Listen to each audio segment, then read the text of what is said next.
My Time at Portia is a game created with tons of love by the people under Pathia Games and published by Team 17 Digital Limited. It was released in January of 2018 and can be bought on Steam. Now you're probably wondering, who? That's right, this is an indie company based in China, and yes, the game is in early access on Steam, but don't let that deter you. I've logged 20 hours, yes, 20 hours in only 2 days, and I have so much more to do. If my words aren't enough, let me say that in the past week, there has been one major update which introduced livestock and 3 subsequent fixes. The team is active, and it's a lovely game full of passion and heart. The story of MTAP, My Time at Portia, is pretty basic. Your pa has left you a workshop. You are welcomed into the city and are given commission jobs to introduce you to the general mechanics in the game, such as resource gathering and crafting. You meet certain members of the city and you're let loose right away. There are some main story plot points that often come in the form of you making something to help out, such as fixing a lift that goes up to a strange industrial place that is then mentioned by Arlo, one of the members of the Civil Corps, to be investigated later. Most of the game, however, is not so much on plot progression, but building and crafting and more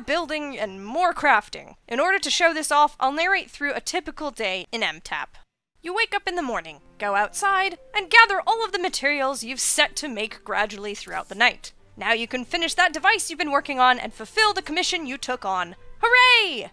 Damn bronze bars taking so long. Now that that's sorted, it's time to meet the absolute dickhole Higgins, who literally runs to the guild to steal the best commission. As you look for the best job to take, Higgins takes one as you're standing there. What an asshole. Anyways, we accept another commission, one by Merlin, who is asking for 4 copper plates. Well shit, we only have 2 copper bars, and we need to make 12 to make 4 plates. Guess we'll just blow some time cooking something for Arlo, cause he's cool. When searching the hazardous ruins, keep your wits.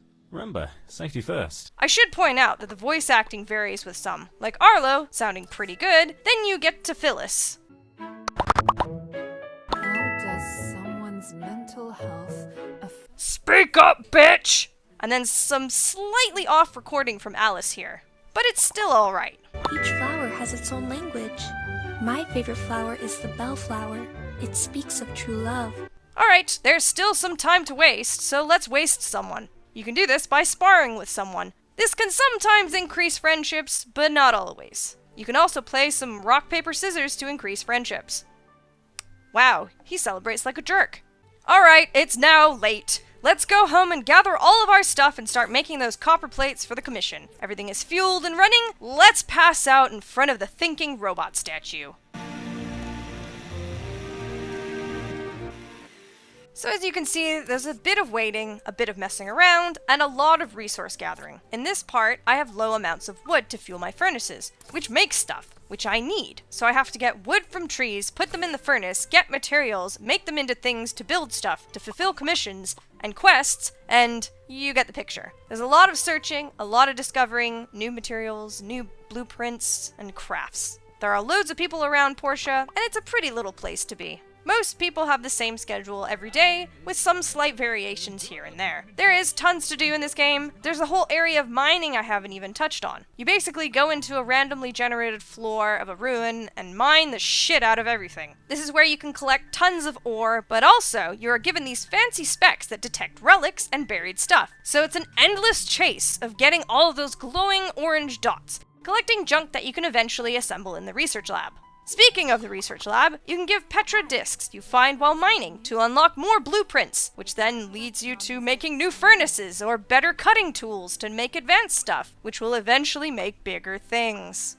For all you Harvest Moon fans who like the ability to marry, this game doesn't skimp on that. You can eventually marry anyone who has hearts under their name in the menu. It takes a long time and you have to upgrade a lot of stuff at the workshop to even attempt to initiate it. To start on your path of wooing someone, you gift things to people, often stuff they're associated with, such as Polly here, being a carpenter, likes furniture stuff, although he hates clocks for whatever reason. Then you got Sam, who loves most rice dishes, so it's a safe bet anything with rice is good.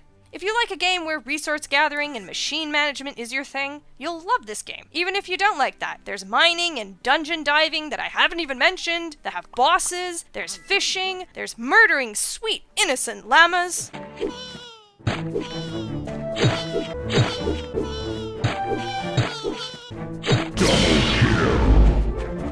It is a key fact that everything holds different items you can craft into things to improve your workshop or help out the town. While yes, it is early access, I've shown you so much and it barely scratches the surface. The developers are on top of updates and listening to feedback, so if there's a problem, there's a high possibility of it being solved within a few days. I highly recommend this game, especially if you've played the shit out of Stardew Valley like I have.